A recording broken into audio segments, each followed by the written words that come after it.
wilderness, or the Bible talks about wilderness all the time, and it reminded me of a time that my boys were in Boy Scouts, and one of the merit badges you get is wilderness survival. And part of what you do for that, you typically do it at a Boy Scout camp. It's a week long. You do the prep for it, learning how to do it. At the end of the camp, you get to spend the night with nothing out in the wilderness. And I was at Boy Scout camp with the boys one summer, and I asked them how the first class went, and they said it was fine. And they said, but there's one kid in there who was putting the scare in everybody, and he's saying, you're going to be so scared that night, you're going to be, you'll be running home to mama. And so I asked the boys, how y'all feel about that? They said, oh, that's fine. Anyway, the kid kept egging them on, and the night came for them to spend the wilderness out on their own, and they were kind of in a group. And the next morning came, and the boys came back to camp. I said, how was it? And they said, it was fine. I said, how'd that kid do? He said, well, he got scared, and my son had to walk him back to his troop in the middle of the night. And the point is, in the midst of all this, don't scare yourself out of the wilderness experience. It is something that God intends for you. It intends for your good. Part of it is training, but don't let the enemy or even other believers scare you out of that wilderness experience, because it will be good. Amen. And maybe it goes along with what Lorene was saying too about rejoicing.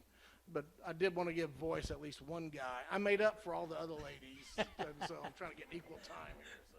Thank you, Shane. That's good. Awesome.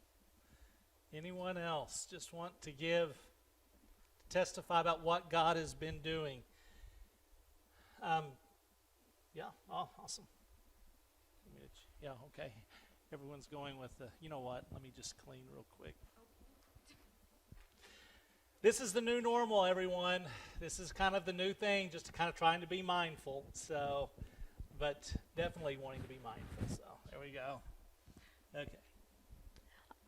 For me as a student, I'm someone that likes to have a plan in mind and have answers for the next semester and what's going to happen. And this has just been a time of, I guess, being willing to just wait on God and give up control. And so far, I've seen him come through with answers and just being faithful in the midst of waiting for him every step of the way.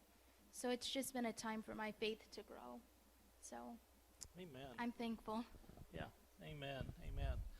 That I think that word giving up control, or those words giving up control, is definitely a big one. I know that's been something that I've had to deal with through this. I think we all, that aspect of giving up control when our life has been disrupted, and yet what is God doing in the midst of the disruption can be a very good and beautiful thing. So, anyone else?